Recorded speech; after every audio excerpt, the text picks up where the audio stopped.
Well, I appreciate you coming on. I appreciate you having me. Yeah, of course. You're a lot of experience, very accomplished in the Done a lot of sport, in yes. the field. So, Yes, yes. I thought it'd be cool for people to kind of hear about your story and hear about, Awesome. some of your Yeah, let's do it, man. struggles and kind of, how you push through them and all that stuff. So, Yeah, absolutely. if you just want to start off by kind of telling the people who you are, a little bit Yeah, of background about you. sure. My name is Greg Panora. I am currently 40 years old. Fuck. I've been at this for about 21 years now. I did my first comp at 19. I'm a seven-time all-time world record holder in gear. I've been top five all-time, I believe, in every kind of powerlifting, from multiply to raw to single ply. My best totals are 2630 multiply, 2102 raw with no wraps, and 2335, I think, single ply. Well, one single ply comp, but yeah. So that's basically my history. I coach Team Panora now. I think we were up to about 1,000 lifters on my team. Trying to build an empire, man. It's a process. Yeah, that's some impressive stuff, no doubt. Thank How'd you get into it?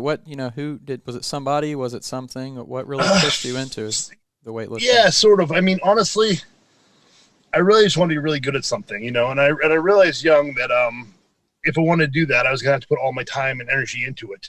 And originally it was skateboarding, and I was a good skateboarder, but I honestly didn't think I had the potential to be great. Same with snowboarding. I was a good snowboarder. Football, wrestling, shot put, all the same thing. I was always good at everything, but not the best. And I started lifting weights, and it was like it became my own. It became my thing, instead of like my team's thing and my coach's thing. It was mine. And I fell in love with that feeling, and I started competing. And my first comp, I won best lifter, and I was hooked at that point, and just kept going and going and going. And my first 3 years were kind of interesting because I was competing in raw in geared comps. So I was the only one who was raw, and I was still winning. So I realized I had potential, and the goal was to move to Westside Barbell, which I did at 26, and the rest is history. Nice. 25. So I was 25, actually. 25. Yeah, So did you 25. did you have any body to help you kind of start, or did you have any like role models you kind of looked up to say, I want to Yeah, be like yeah, that, or I want to kind of yeah. train like them? Yep, absolutely. Chuck Vogelpool, with, coming up in the late 90s, early 2000s, if you were a power lifter, you were trying to be like Chuck. Chuck V was the man. Chuck V was everything I wanted to be in my life. I tried to be intense. I tried to do what I thought he was doing. And eventually him and I, we kind of became friends, actually. I know in the West Side movie, it kind of made it sound like him and I were like bitter enemies, but no, I mean, we were cool, and yeah, he's my idol, still will always be my powerlifting idol. Him and Ed Cohen, same thing, same story. But yeah, just like emulating those guys. Like where I grew up, like there wasn't a ton of powerlifting. We had some actually really really strong kids in my school, but they weren't necessarily powerlifters. And we had a bunch of kids benching over 400 pounds. We had a kid who was like 14. He benched 455. I think his sophomore year of high school in a comp, and 198er, and it was just I've just always really enjoyed strength. I think it's amazing. Yeah, I think just to see what the human body is capable of is Yeah, pretty right. It's cool crazy. because It's crazy. it can go from one extreme of the strength and power aspect to the endurance aspect, and Right. Absolutely. it's I crazy. mean, the things that our bodies can adapt to is insane, and Yeah, that's sort of what fascinates me now is how far can we take this? I mean, I got a 23-year-old kid on my team is bench 600 pounds.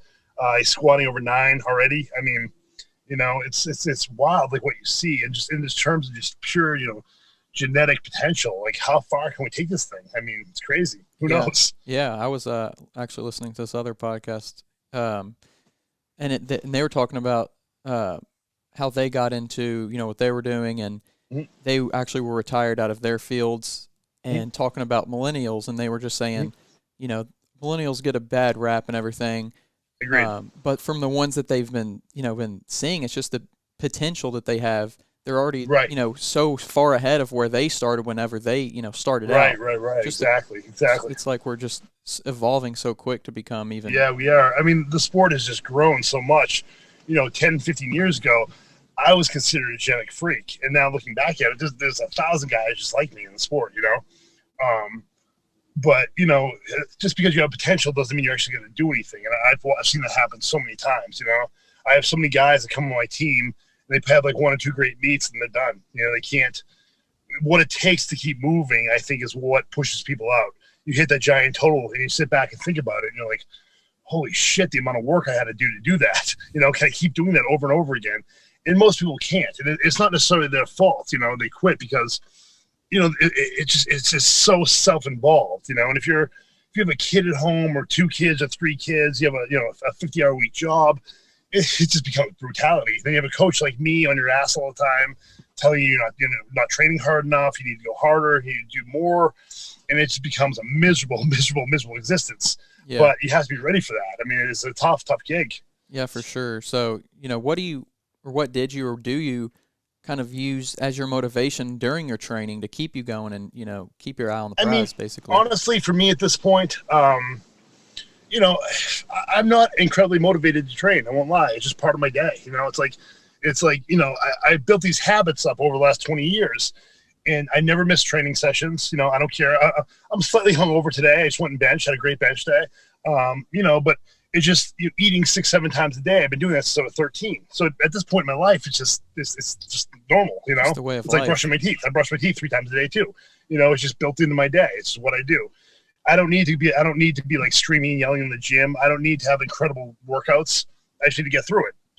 So my motivation is just to keep moving, But back in the day when I was younger and I was actually really good, my motivation was to win, And it's kind of funny because people always ask me about these mindset questions.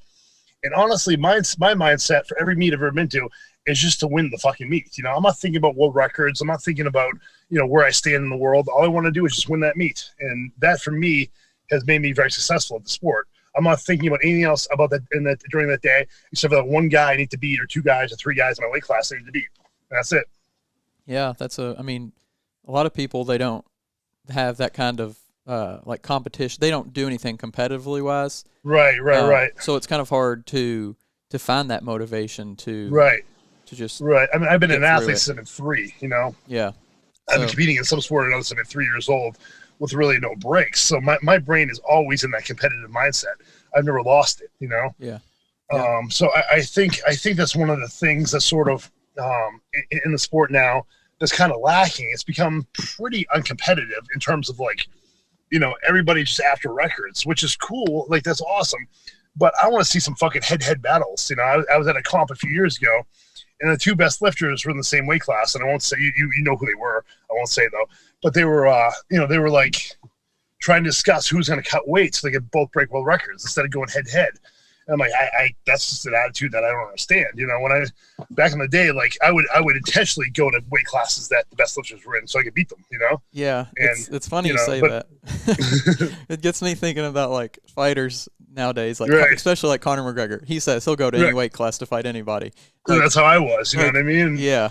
It's really funny. It sucks getting old because at this point, like, I'm not overly competitive in the world now. I'm so fucking strong as shit. Don't get me wrong here, but as far as like on a worldwide basis now, So my thing now is just building up my own lifters, building up my team, and making them trying to go through the same steps I did to be great.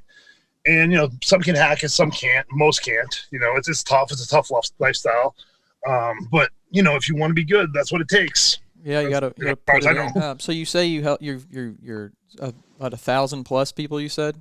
Yeah, something around there. Yep. So with that, is that something that you say, this is the way that I do it, and not like in a negative way, but like you're going to do it like this, or do you like look at them and say, this is the way that you're going to do it? Which perspective do you take? If you're going to join my team, you're going to do what I say. Right. I'm not here to be your friend. We're not trying to be buddies. I'm not going to try to make you feel comfortable or feel good on my team.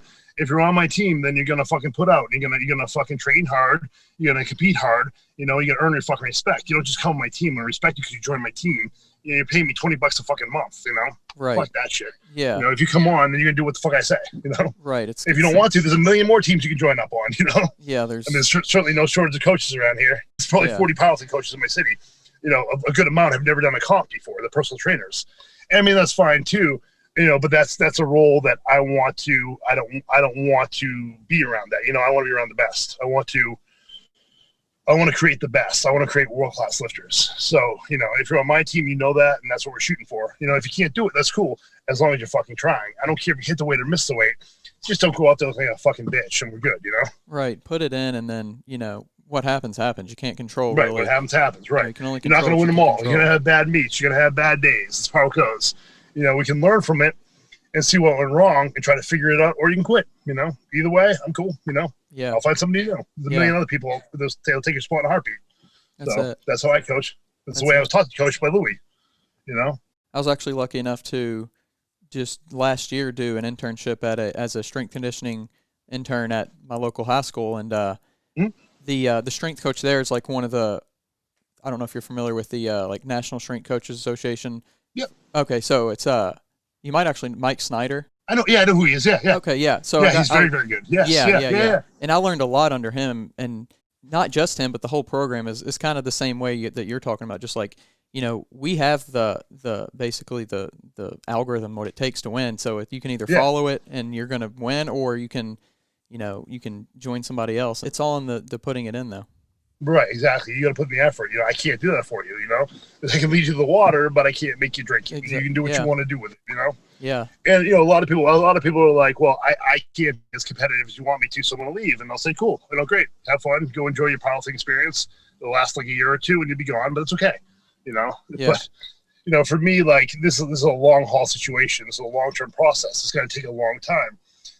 That's I think the problem people have with millennials is that they're unwilling. I mean, not all, of course, but a lot are very unwilling to put the time in and understand this is a long-term process. This is not going to happen in a month or 6 months or a year. And what I see happening is they all their self-worth is wrapped up in one day of training or a meet. And if it doesn't go well, then everything, their whole life is destroyed, and they have to quit and go try something different and freak out. It's like, it's going to happen, man. I probably had, 15 good meets out of 70. You know what I mean? Like, there's going to be a lot of bad ones in there too, and it's just part of it. Yeah. But you just got to learn and move on. But that's the hardest thing to teach, because nobody wants to hear that. They want the secret, like it's a magic spell you put on them and make them better. It's not how it works. Right. You, I think it was from your page, or maybe it was somebody else's I was looking at, but you were talking about how there's so many great lifters, out there that they only have short careers. Right. And I was kind of, curious about what you meant, and you cleared it up very nicely there. Mm-hmm. But I think on the specific post, you were talking about like injuries and stuff. Mm-hmm. How did you, and how do you continue to with training other people, kind of help with that process of not jumping, you want to go all in, but you don't want to jump all in every single time. How do you kind of right, exactly. You that? Can't train that way.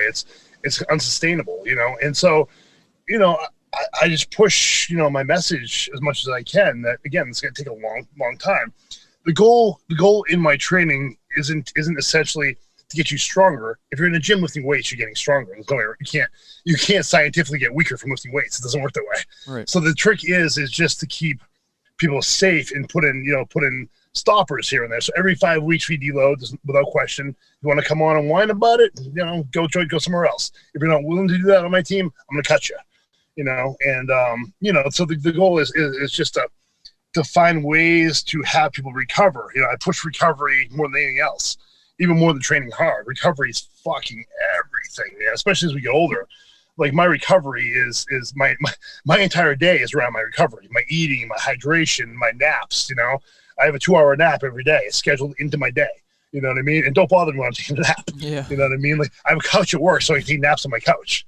I had in my last job too. My last job, I had a couch at work as well, where I take naps. Don't bother me when I'm taking a nap. But it's just, it's just finding ways to recover, and that's the whole thing. The whole thing's recovery. It's not maxing out. It's not hitting PRs. It's recovering from each day, each training session, and again, creating habits. It's about creating good habits. And that's the hardest thing. Like, recently, I'm very, very, very into diet, but not in the way that people think of diets. Like, you have to be eating adequate calories. So I asked my team a few months ago, probably 5 months ago now. I said, what is everybody eating today? It's 4:00 in the afternoon. I've eaten 5 times today. Here are my meals. What have you guys eaten? And it was absolutely horrendous. It was like, well, I had, taquitos for breakfast and I had enchilada for dinner, so you've eaten twice today, probably, 400 calories in your entire day. Yeah. And you're a 300-pound man. You're not fucking recovered. It's not enough. You need more than that to recover and build muscle.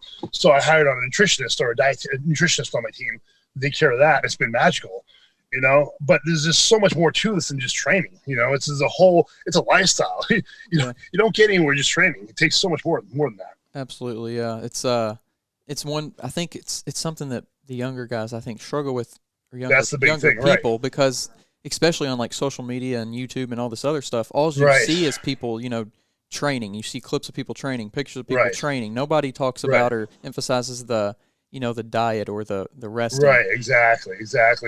And for me, it's always been the biggest part. I'll miss a training session before I miss a meal. I do not miss meals. I do not miss sleep, ever. And I always got this reputation as kind of a party animal because on Saturday night I go out and I'll go out, and not so much anymore because I'm old, but when I was younger, I would go out and party hard on Saturday night. But you know what? Sunday morning would roll around and be right back in it, with no break, right back in it. That's it. And for me, it's sort of keeps my mind in check. You know what I mean? Yeah. If I have one day like last night was Saturday, I went to a bar, I had 4 beers, and I went home. I had a great time.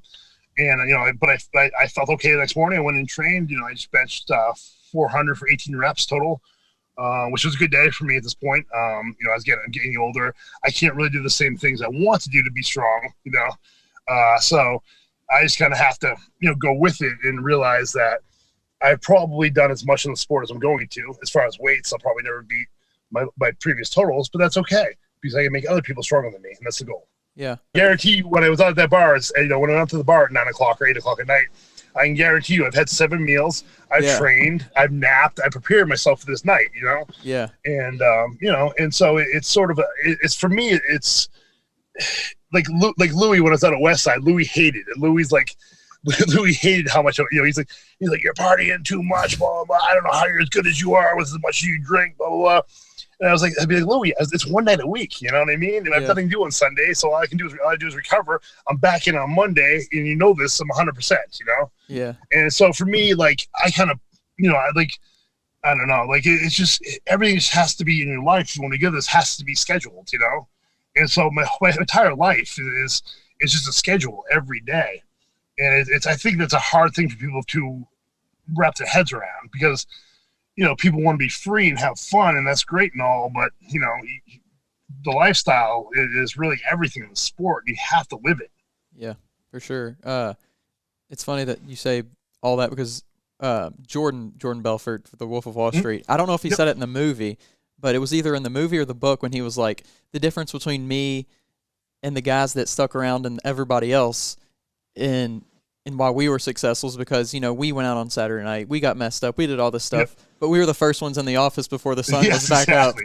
I was exactly. I like that's that. The key right there. That's exactly how I live my life, man, Yeah, that's the key right there. So you said I'm going to have one night of fun, and I'm good. That's all I need. Yeah, it's like something to always look forward to, you know what I mean? Yeah, exactly. Just something to shoot for, keep your mind on. But you said today was a big bench day. Is there a specific lift or movement that you prefer over another one? Whichever one's going well at the moment. Right now, so for the past few months, I've lost about 40 or so pounds since last year. I've gone from about 290 to about 250-ish. I'm like 247 right now. So I've lost a lot on bench, but my deadlift and squats seem great right now. So I'd say right now squatting for me is my favorite, but that's going to change probably in 3 months. It's always, I need them all. It's not about favorites. I have to be good at them all. Right. And so, when I was, in gear, I was one of the few guys that was good at everything. I had no real weak points. I wasn't, breaking world records in any one lift, but I was, top 5 in all of them. So it was enough to, consistently break world records. Where most of the guys, there's a lot of guys like with 1,100 pound squats and 900 pound deadlifts, but they can only bench 500 pounds in a bench shirt, Right. So yeah, I mean, you just got to be good at everything. Yeah, and that way it nothing really kind of pays to be a little bit of a jack of all trades in that sense. Yes, exactly. You have, because you're gonna do all 3 in a comp. There's no way around it. So train them all hard, Right. The thing about it too is that, like, there's a lot of guys and girls in the sport that are very built for one lift, but you won't be unless you're insanely good at it. Like, there's a few guys in 220s deadlifting near 1,000 pounds. But if you look at their benches, if you look at Yuri Belkin's bench, like he can bench too and squat well. I mean, they're not far away from his deadlift numbers. It's still fucking insane. And really, that's what you have to shoot for at that world-class level, is to be great at everything, you know? Yeah. Or at least be good at everything. It's kind of funny because there's a lot of sports out there that are so specialized in what you need to be good at, you know? I mean, right. Especially when you think about like sports like baseball, like a pitcher. Yeah, all you got to do is be good at pitching. Throw a ball. You know, if you're a designated hitter, all you have to do is be good at hitting. Like, it's crazy to think that there's such a specialization out there, and then you get to certain sports where you have to be good at, you know, everything in that sport. Right. It's a crazy difference. Right. Yes, for sure. And powerlifting is an odd sport too, because basically your competition has to sit there and watch you beat them. You know, it's unlike anything else in the world. Like, you're not going to get there's no defense. So there's nothing you can do against that guy or against. And for me, I like that. I think it's kind of cool, you know? Yeah. You're going to sit there and watch me beat you, man. Sorry about that, bro. Sorry for your day. But, you know, like, in a lot of ways, that sort of always excited me a little bit, you know? And maybe I'm a narcissist. I don't know, but like, you know, I've always kind of got a kick out of that. You know what I mean? Especially when I was younger and nobody knew who I was. Yeah. I'd show up at a meet and just destroy everybody.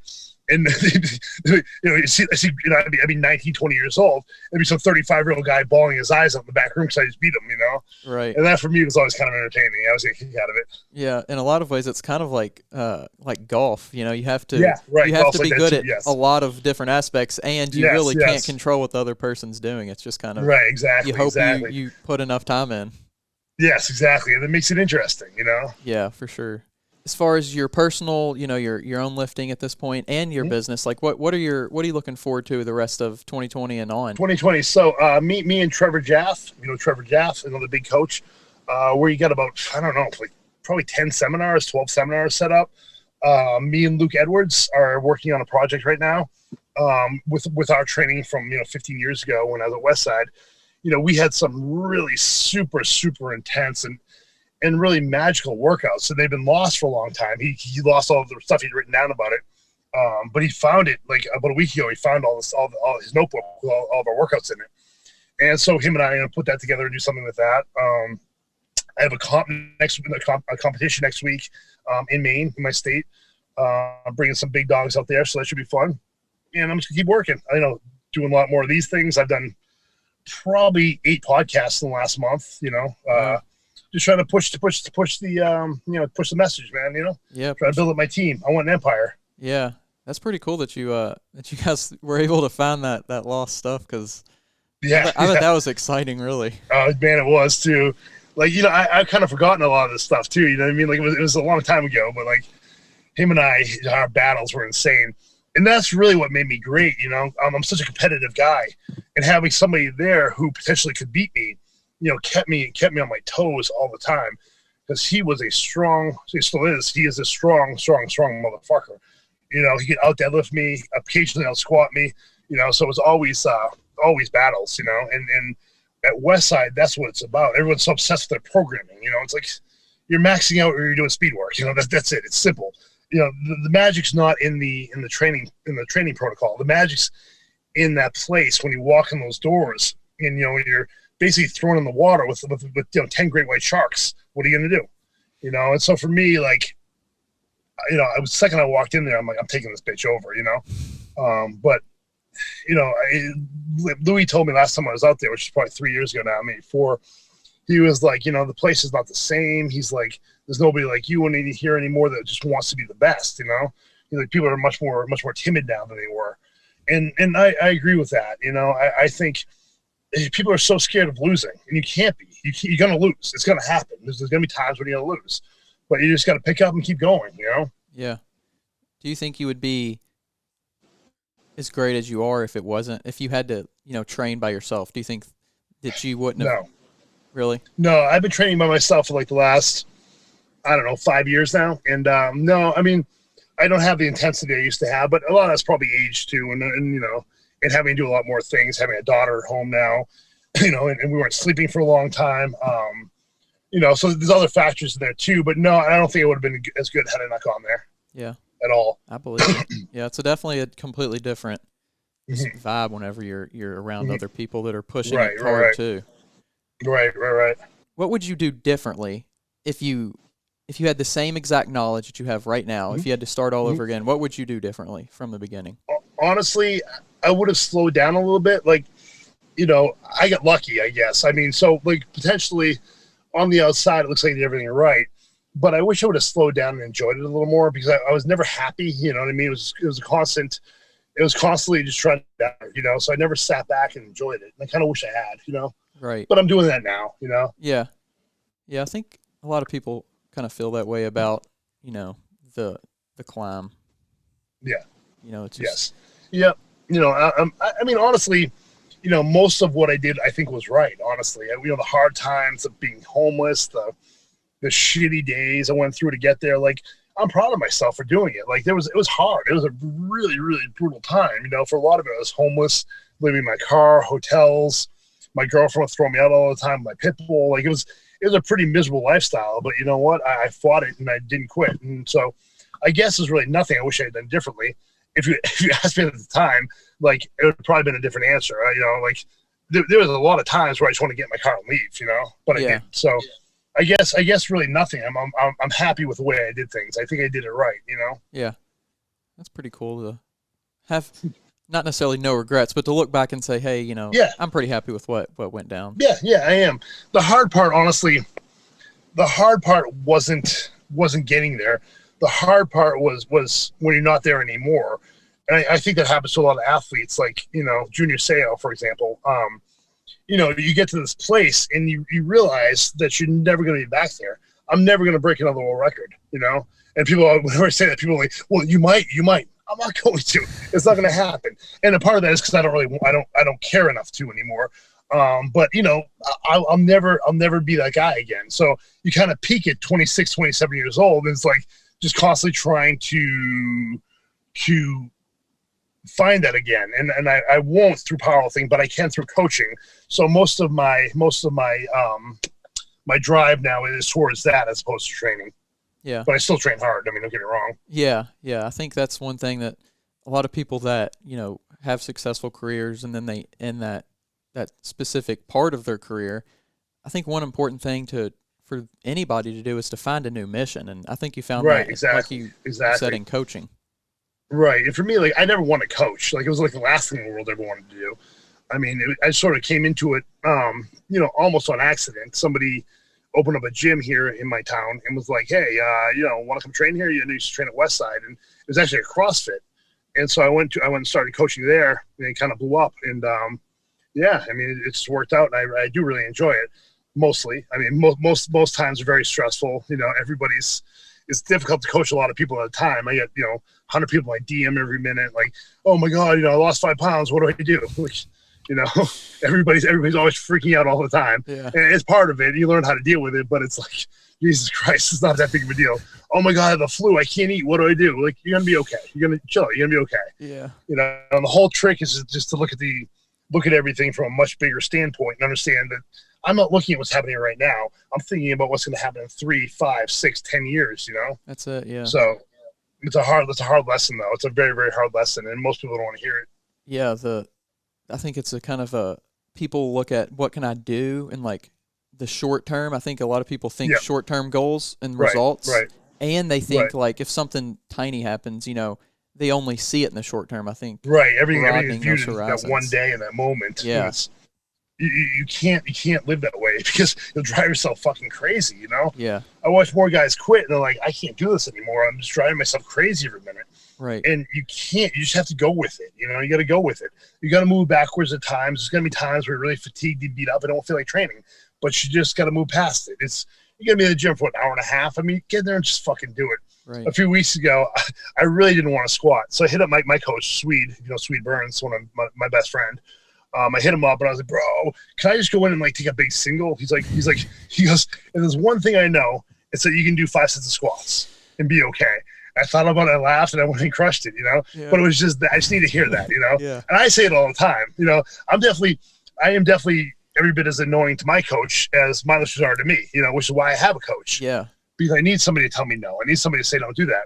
If I'm by myself, I'm going to be acting like a fucking wild man and they're doing crazy shit, but it's not it's not what I need to be doing. Yeah, for sure. Having that guidance, even if you're not, like you are, not looking to compete anymore, not looking to break world records, just somebody that can say, not right now, maybe, yeah, maybe again someday. Still be on the path, but Yeah. just having that person to say, you know, this is what you need to do. You need Right, to do exactly. it, but you know, Exactly. you just need to hear a little bit of a push, I think. Exactly. That's why I have a coach. You know what I mean? Like everybody's like, why don't you just coach yourself?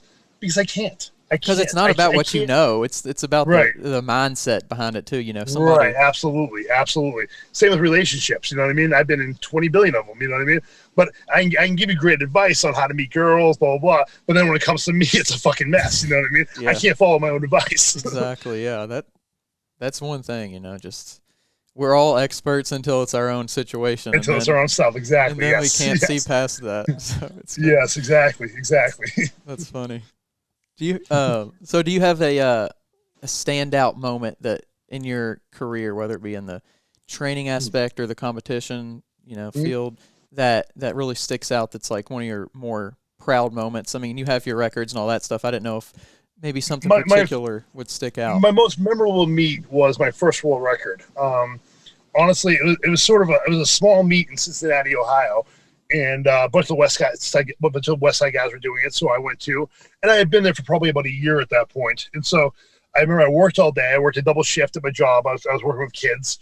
I worked a double shift. I drove out to the meet at 11 o'clock at night. It was like 4 hours away.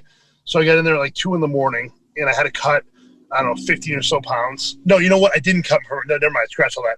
I didn't cut that meet. So I went in. I weighed about 234. So when I got to West Side, I was too broke to really eat, and I was living on fucking like beefaroni and shit, you know, whatever I could get my hands on that was cheap.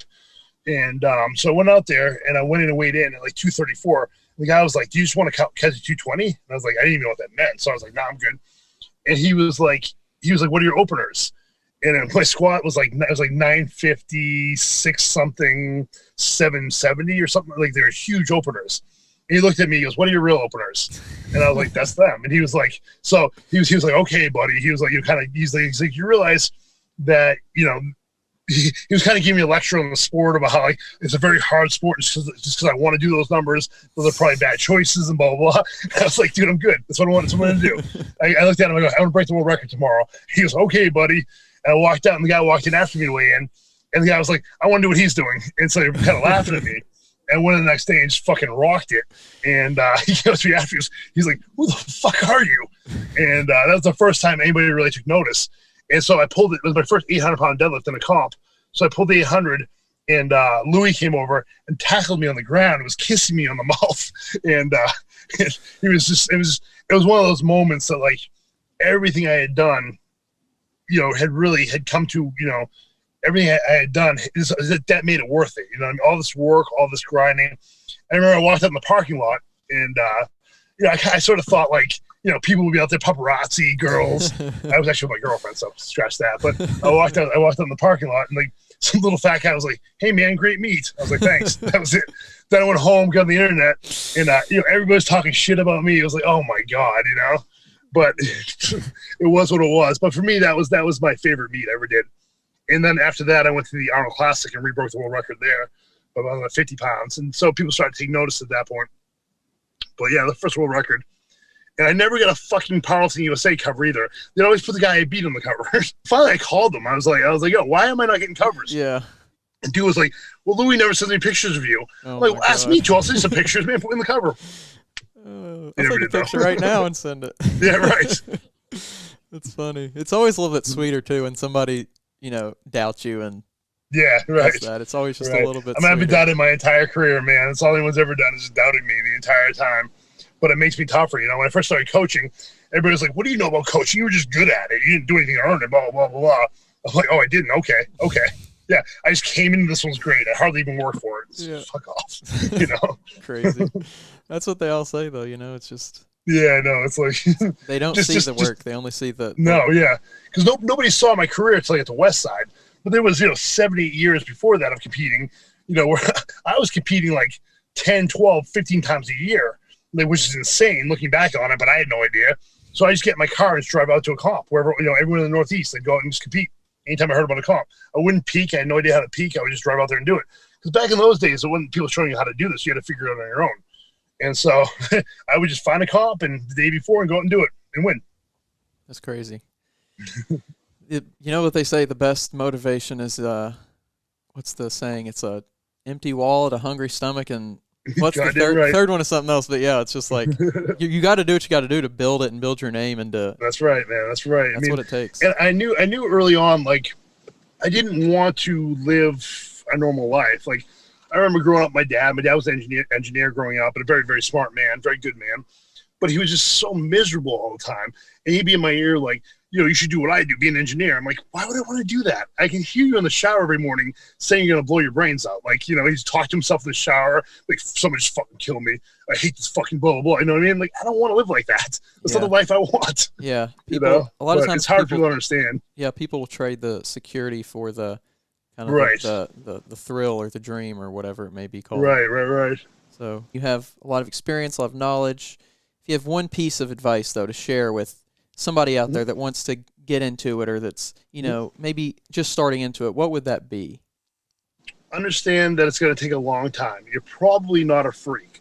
Now, right now, if you look at it mathematically, there's about 18 people on the planet who are capable of these giant fucking numbers. You're probably not one of them. So don't go in it with the mindset that you're going to be. Focus on the big picture. Focus on creating habits, eating well, sleeping well, like I said before. And thinking about the next 10 years instead of today. So quit, get off the internet. Stop looking at like, the state records in there and going for that. Aim bigger, shoot big. Think of the bigger picture. There's a million lifters out there who are phenomenal, and to get on their level, you're going to put some time in. So that's my advice: put the fucking time in and create habits. That's it. I think that's really good advice for whether you're in the sport or whether you're just in anything.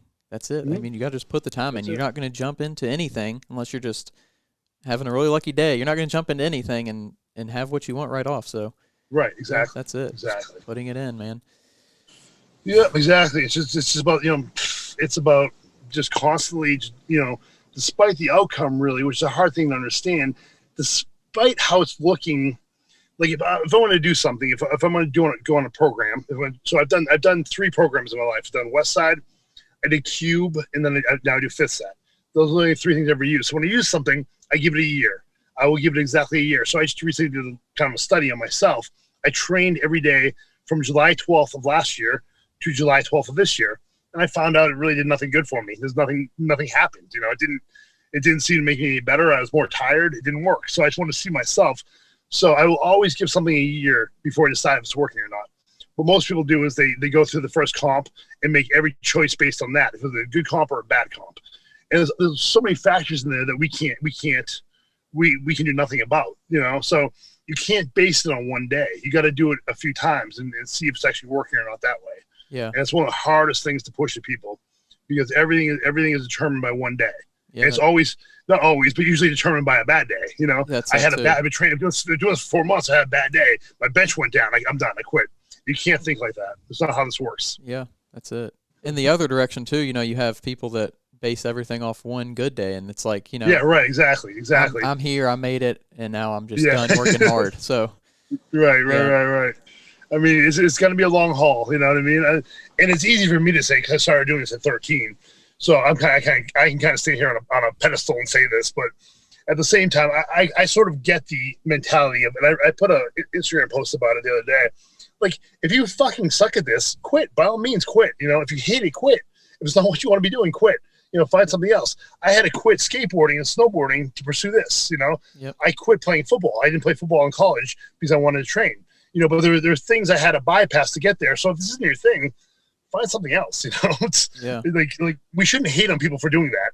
If you don't like it, find something else to do. Absolutely, yeah. There's plenty of things out there that, I like to say you might like what you're doing, but if you don't love it, try something else. Yeah, try something else. There's no harm in trying something else. So there's a million sports that look just like powerlifting, Olympic lifting, CrossFit.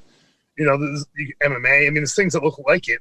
And you can still use the same skills and go on to something else, and do that insteed. I mean, There's nothing wrong. There's no shame in that. Yeah. If you love, if you love lifting and working out, there's plenty of ways you can incorporate that into what you want to do. Just go be a gym bro. I mean, there's nothing wrong with that. But at the same time, if you're quitting because you got beaten or had a bad day, then I'm gonna lose my respect for you. You know what I mean? Right. You gotta suck it up and keep going. Yeah, because regardless of what you do, even if you're the best, MJ lost at least one game, so I mean, yeah, right, exactly. Yeah. Not every day is gonna be great. This is Yeah. how it goes. So you just gotta keep your head down and keep going. Yep. But That's it. Well, thanks for coming on and sharing absolutely. your stories, some knowledge, some wisdom. Thank you for having me, man. I think the wisdom is the most important part we can all take away from anything. You know, we can Oh, all absolutely. you can Google anything you want, but you really Yep. don't get the same touch, the same Right. thing from a Right. And so, I mean, I'm all around. If you have any questions, hit me up. It's Big Poppy Panora on Instagram, Greg Panora on Facebook. Please hit me up. I'll get to the questions. I mean, my DMs, I have 500 of them a day. So I miss you. I'm sorry. Try again if I miss you. I'm not doing it on purpose. I had some kid yelling at me today because he's DM'd me 3 times. I haven't got back to him. I mean, I didn't see it, bro. I'm sorry, but Yeah. if you want to get a hold of me, get a hold of me. If you really want to do this right, get on my team. I'll teach you how to do this right. I won't bullshit you. So yeah, I'd love to have anyone who wants to train hard, anyone wants to do this the right way, come join me. Awesome. Well, it's been good. It's been fun. Yes, sir. Appreciate you coming on. Absolutely. Thank you for having me. Thank you.